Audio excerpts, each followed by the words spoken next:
Salut. Salut tout le monde.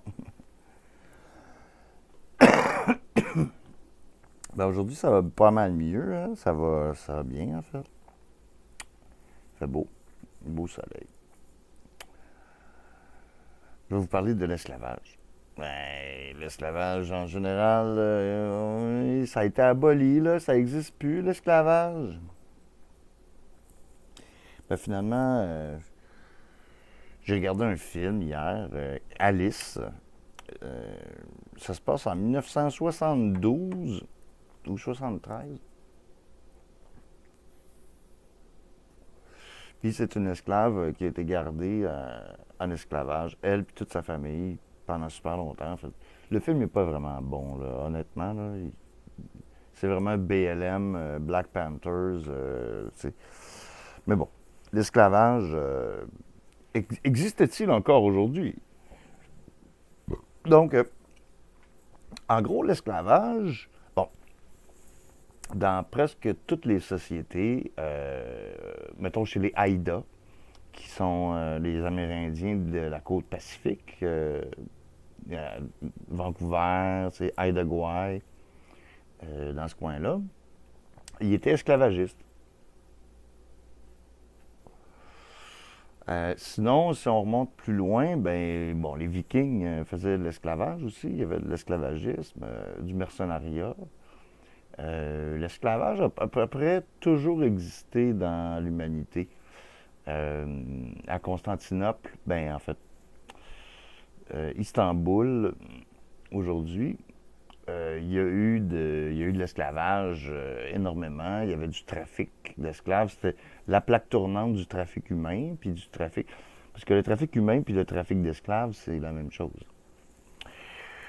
Ensuite, bon, on va revenir à une période un petit peu plus actuelle de l'histoire. Hmm. Parce que vous aimez ça quand je raconte des histoires. Donc, au temps de Abraham Lincoln, lui-même qui avait des esclaves, euh, a fait une déclaration pour abolir l'esclavage aux États-Unis, qui a amené la guerre de sécession.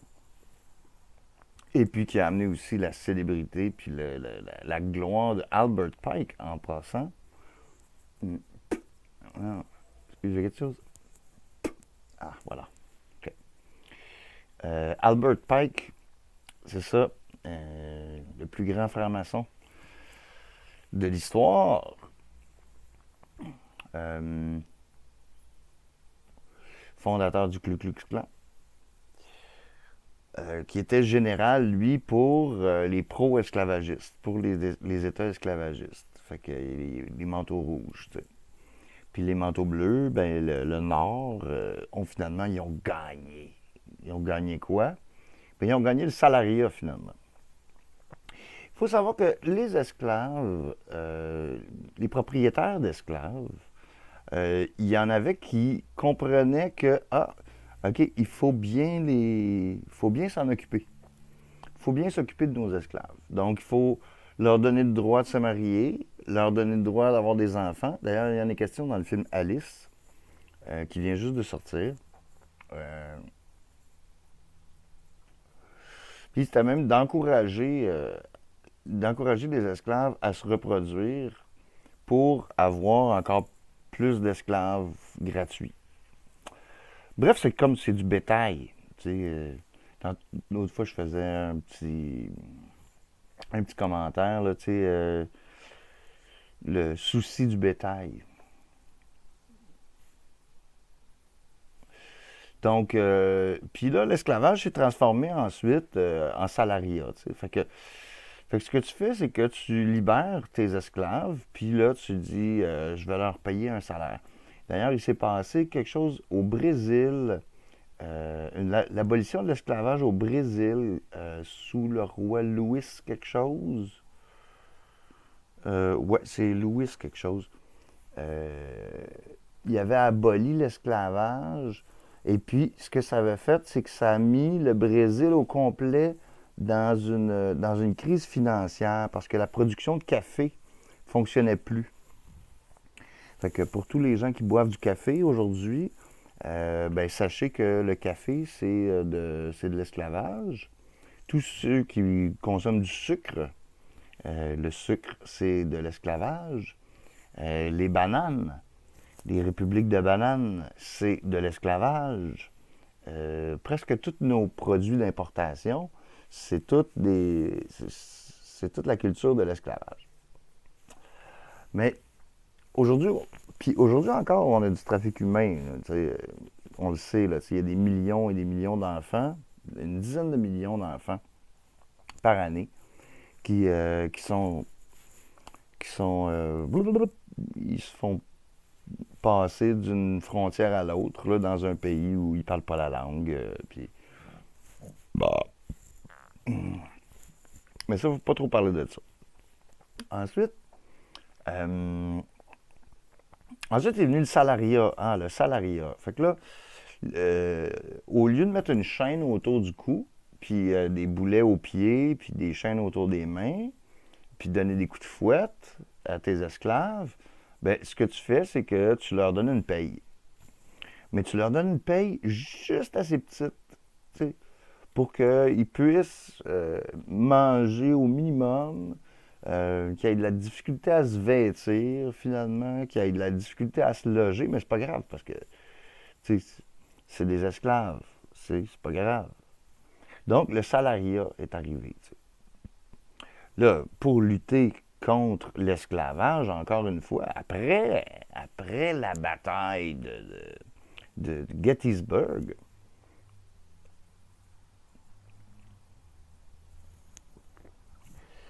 euh, où le général Lee est sorti vainqueur, quelle belle chose, euh, l'esclavage a continué. Euh, Puis, c'est ça, là, la lutte est devenue, à la fin du 19e siècle, la lutte est devenue le syndicalisme. Donc, le syndicalisme, c'était pour avoir la semaine de 5 jours au lieu de 7, tu sais. Puis d'avoir, c'est ça, des fins de semaine, d'avoir des congés fériés, etc., etc., des meilleures conditions de travail, la possibilité pour les femmes de travailler, finalement le droit de vote aux femmes. Bon, je vais passer un petit peu là, sur ces affaires-là parce que c'est pas ce que je veux dire. Euh, Là, ce qui va arriver en ce moment, c'est qu'on a traversé toutes ces étapes-là, toutes ces épreuves-là, et puis ce qui arrive, c'est que on va avoir bientôt le salaire, ben pas le revenu minimum garanti. Hein? Le revenu minimum garanti. Donc, il y avait l'esclavage, ensuite il y a eu le salariat, puis maintenant ça va être comme le BS international, l'aide sociale pour tout le monde. Fait que l'aide sociale pour tout le monde, euh, ça c'est vraiment l'esclavage totalitaire. C'est comme paf, ça va s'imbriquer dans la société sur tout le monde. Pourquoi? Parce ils sont prêts à donner cet argent-là à tout le monde, à toute la population. Que tu sois travailleur déjà, que tu ne le sois pas, ça n'a pas d'importance. Tout le monde va avoir droit au revenu minimum garanti. Wow, OK. Fait que, fait que finalement, ça, c'est de l'esclavage planétaire. Puis là, il y en est question ici, au Québec. Puis il y a aussi l'aspect crypto. Parce que pour pouvoir payer ces salaires-là, il faut qu'ils se basent sur un étalon qui est artificiel pour gonfler la bulle. Ok, là, je sais pas si vous me suivez, là, parce que sérieusement, là, bon, autrefois, les talons étaient basés sur l'or d'un pays, puis aujourd'hui, il est basé sur le taux de chômage puis le nombre de naissances. Ce qui veut dire qu'un être humain qui vient au monde, pas moi, en 2000, il y a un potentiel de travail pendant, mettons, jusqu'à sa retraite, OK? Il y a un potentiel de tant d'années, puis selon le salaire minimum puis le taux de chômage, ce que ça fait, c'est que cette personne-là, c'est de l'argent en banque. C'est de l'argent en banque. Donc, c'est véritablement du bétail. Okay? C'est véritablement du bétail. Les êtres humains, on est du bétail pour les banques, là. On est carrément ça. Ensuite, c'est ça. C'est même pas de la. C'est pas conspirationniste du tout, qu'est-ce que je dis là. C'est la réalité. C'est la réalité. Donc, en ce moment, on est dans une prison à ciel ouvert. Puis là, ils veulent nous rendre encore plus confortables dans notre prison à ciel ouvert avec le revenu minimum garanti. Est-ce que ça va arranger les choses? Je pense pas, parce que la corruption continue, etc., etc. Puis l'écart entre les pauvres et les riches est encore... ça explose là, depuis 2 ans. Là, l'écart est infranchissable. Là, fait que les gens qui ont décidé de ça, je ne sais pas c'est quoi leur problème. Là, je vais faire une autre petite parenthèse qui est en rapport avec les animaux. Je ne sais pas si vous avez un chat ou si vous avez un chien ou si vous avez des vaches ou des moutons ou des chèvres. Mais quand vous allez chez le vétérinaire, vous pouvez faire vacciner vos chats, vacciner votre animal domestique, puis vous pouvez aussi le faire pucer, une puce. Donc, pourquoi? Ah ben, je veux pas perdre mon chat, tu sais, si jamais il sort dehors, puis il s'en va faire caca dans une place, puis il retrouve pas son chemin. C'est un chat, là, il va retrouver son chemin normalement, là, tu sais. Mais les vétérinaires, ils nous offrent le service de pucer. Vacciner, pucer. Alors, si les êtres humains, c'est du bétail, hein? Ah, ouais! Hein? Le lien, il vient de se faire, les fils se touchent, ça fait une petite étincelle.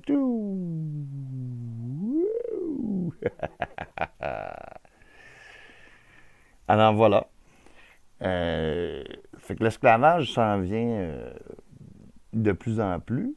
Puis l'esclavage à ciel ouvert, moi je regarde les gens qui travaillent aujourd'hui, puis je ne veux plus participer. Je ne veux plus participer. Puis je suis un esclave aussi. Je suis un esclave. Parce que j'ai mon chèque. Le festival de la boîte à mal.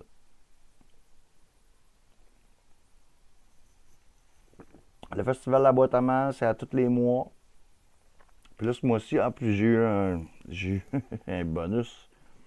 Ce mois-ci, 75$ de plus. Je vais le prendre. Je vais m'acheter de la coke.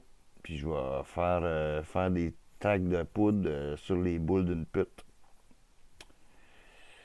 Pourquoi? Ben parce que j'ai une mentalité moderne. Là, moi, je suis moderne. Je fais tout le temps ça, des petites tracts de poudre sur les boules des putes. Ou sur le cul. Sur le cul d'une pute. Ah. Fait que c'est ça, l'esclavage moderne. Après ça, ben, il y a question des retraites aussi, parce que l'âge de la retraite, plus est repoussé, puis plus la valeur marchande d'un individu augmente. Ah, c'est ça que j'ai pas précisé tantôt, hein. C'est qu'à la naissance d'un enfant, la Banque centrale du Canada ouvre un compte à ton nom, à un numéro, puis ton certificat de naissance, c'est un reçu, en fait. C'est comme un reçu, comme quoi la transaction a bien été effectuée. Puis c'est ce qui fait finalement le produit intérieur brut aussi d'un pays. Il y a une partie du produit intérieur brut qui est seulement sur la spéculation des naissances. Donc, la valeur du dollar canadien est en fonction du nombre d'enfants qu'on fait. Donc, là, ça peut varier aussi, là, évidemment. Si on a beaucoup d'immigration, puis que, on a des familles africaines ou des familles, je sais pas moi, mexicaines ou de n'importe où, qui viennent ici, puis qui font des familles de 8, 9, 10, 12 enfants, ben, c'est bon pour l'économie. C'est bon pour l'économie. C'est un peu compliqué tout ça, hein? Il y a bien du stock dans ça, puis c'est dur à démêler, là, tu sais. Mais c'est ça, l'esclavage, ça n'a jamais arrêté, puis ça n'arrêtera jamais. C'est juste que ça se fait d'une façon beaucoup plus subtile aujourd'hui. Et puis quand tu es un esclave, ben, je veux dire, tu es prisonnier de ta condition d'une certaine façon. Tu peux pas. Ben, oui, tu peux t'en sortir. Euh, mais tu sais, j'ai des amis, par exemple, qui ont des contraintes à l'emploi, qui peuvent pas travailler, qui sont soit malades, soit de la maladie physique ou une condition mentale qui font que, ben, qui fait que ils peuvent pas travailler. Donc, ils reçoivent des rentes. Euh, Ils reçoivent des rentes. Et puis, tu vois, même la personne, mettons le propriétaire qui reçoit des loyers, lui, il est comme, c'est un rentier finalement. Parce que il vit de l'argent des autres, il vit du labeur des autres. Puis il y a énormément d'argent. En fait, un rentier, un propriétaire qui est rentier comme ça, qui fait jamais de rénovation, puis qui s'occupe pas de l'appartement, puis de ses blocs du tout, c'est comme un gros BS. T'sais. Fait que, on peut taper sur les BS, parce que les BS sont là pour ça, il faut taper dessus, c'est important. Mais finalement, il y a plus que la moitié de leur argent qui s'en va dans les poches des propriétaires. Mais là, oh, moi, qu'est-ce que vous faites dans la vie? Ben, je suis propriétaire de blocs, je possède des immeubles, je suis propriétaire. J'ai tout rénové, puis j'ai tout fait, là. Ben, finalement, t'es un gros BS, tu sais. T'es un méga BS, en fait. Fait que voilà, c'était une petite capsule sur l'esclavage avec votre meilleur animateur, moi-même. Merci d'avoir été attentif.